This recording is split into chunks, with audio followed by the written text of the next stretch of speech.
एक शेर है, सात संदूकों में भर कर दफन कर दो नफरतें, सात संदूकों में भर कर दफन कर दो नफरतें, आज इंसान को मोहब्बत की जरूरत बहुत है। और यही मौका है हमें आपस में एक दूसरे के साथ साल भर अगर कोई रंजिश हुई भी हो तो इस मौके पर हम लोगों को मिल जाना है। आज देखिए केंद्र में एक सरकार आई है 2014 में, जिसका मकसद यह है बांटो और राज करो। अल्लामा इकबाल का एक शेर है, मजहब नहीं सिखाता आपस में बैर करना रखना, हिंदी हम वतन है हिंदुस्तान हमारा।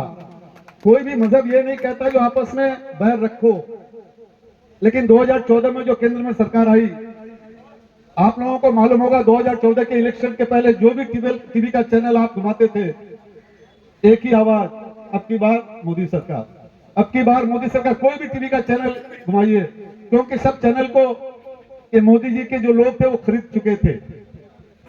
अब की बार मोदी सरकार। और जब आए वो लोग इलेक्शन कैंपेन में मैदान में, तो कहने लगे 15 लाख रुपया देंगे, 2 करोड़ नौकरी देंगे।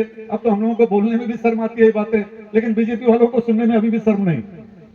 लेकिन जब पूछा गया, जब पार्लियामेंट में आ गई मोदी की सरकार, जब पूछा गया तो कहां गया भाई आपका वो 15 लाख रुपया का वादा, और कहां गई वो 2 करोड़ नौकरियां? बोला वो तो सब जुमला था, जुमला। 2014 चला गया जुमला में, और जैसे ही 2019 का फिर इलेक्शन आया, बोला वोट माने पुलवामा और बालाकोट। देखिएगा टीवी चैनल में खाली एक ही, वोट माने पुलवामा और बालाकोट।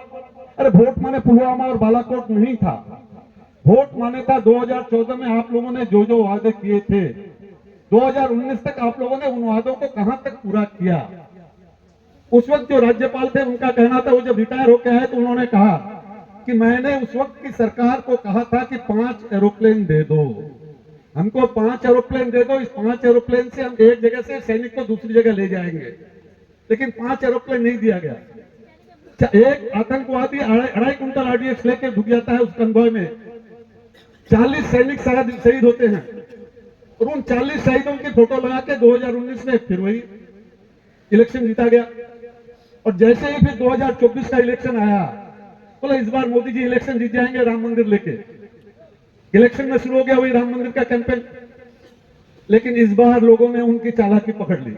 इस बार और मोदी सरकार नहीं आई, इस बार आया एनडीए सरकार, जिसका एक तरफ है चंद्रबाबू नायडू आंध्र के, और एक तरफ है बिहार के नीतीश कुमार। ये दोनों बैसाखी अगर हट जाए तो मोदी जी उलट के गिर जाएंगे वहीं पर। तो इस बार लोगों को समझ में आ गया, ये जो घृणा की जो राजनीति हो रही है, लोगों को बांटने की जो राजनीति हो रही है, ये राजनीति और बेशी दिन नहीं चलेगी।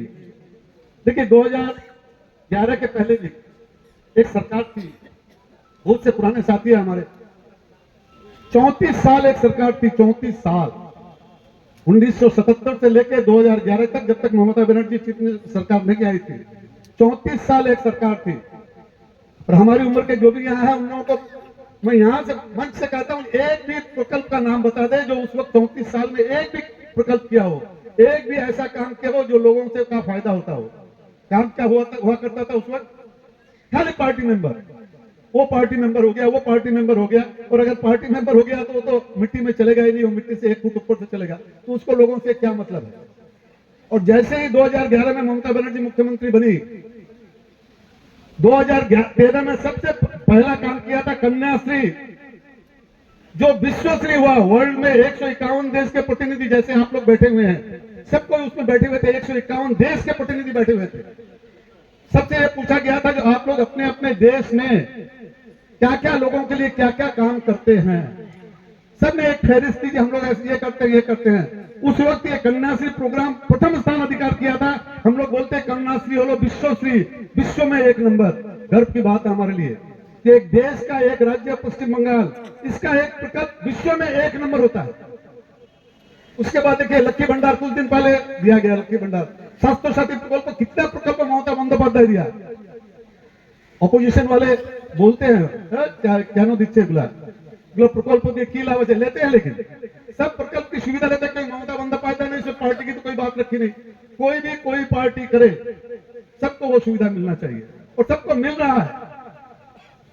लेकिन थोड़ी सी दुख की बात है, 2024 में पार्लियामेंट इलेक्शन हुआ, बहुत उम्मीदें थी हमें ग्वालपुर से, क्योंकि 2021 में आप लोग बहुत वोटों से जिताए थे हमारे मंत्री साहब को, बहुत वोटों से जीते थे, वो रिकॉर्ड वोटों से जीते थे मंत्री साहब, जबकि उस वक्त उनकी शारीरिक हालत ऐसी की थी जो हॉस्पिटल में भर्ती थे कोरोना में, फिर भी आप लोगों ने बहुत वोट से जिताया।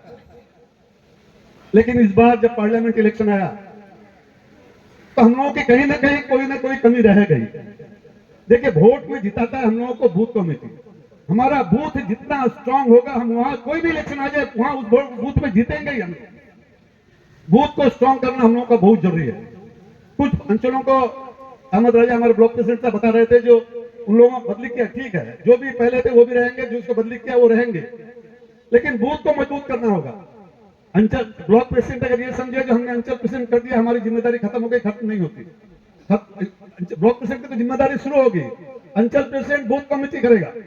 लेकिन बूथ कमेटी करके बूथ कमेटी वाले बैठते हैं कि नहीं बैठते हैं, ये भी उनको ख्याल रखना होगा। अंचल कमेटी से कोऑर्डिनेट करके जो भाई तुम्हारा जो बूथ कमेटी है वो लोग महीने में बैठते हैं कि नहीं, और सिर्फ बूथ कमेटी बैठेंगे, बैठने से नहीं होगा।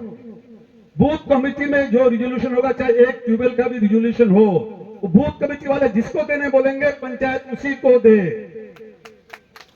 तब क्या होगा, बूथ कमेटी में लोग आएंगे, नहीं तो लोग समझेंगे बूथ कमेटी में जाके फायदा क्या भाई, बूथ कमेटी में हम लोग रिजोल्यूशन करते हैं उसमें तो कामयाब होता ही नहीं।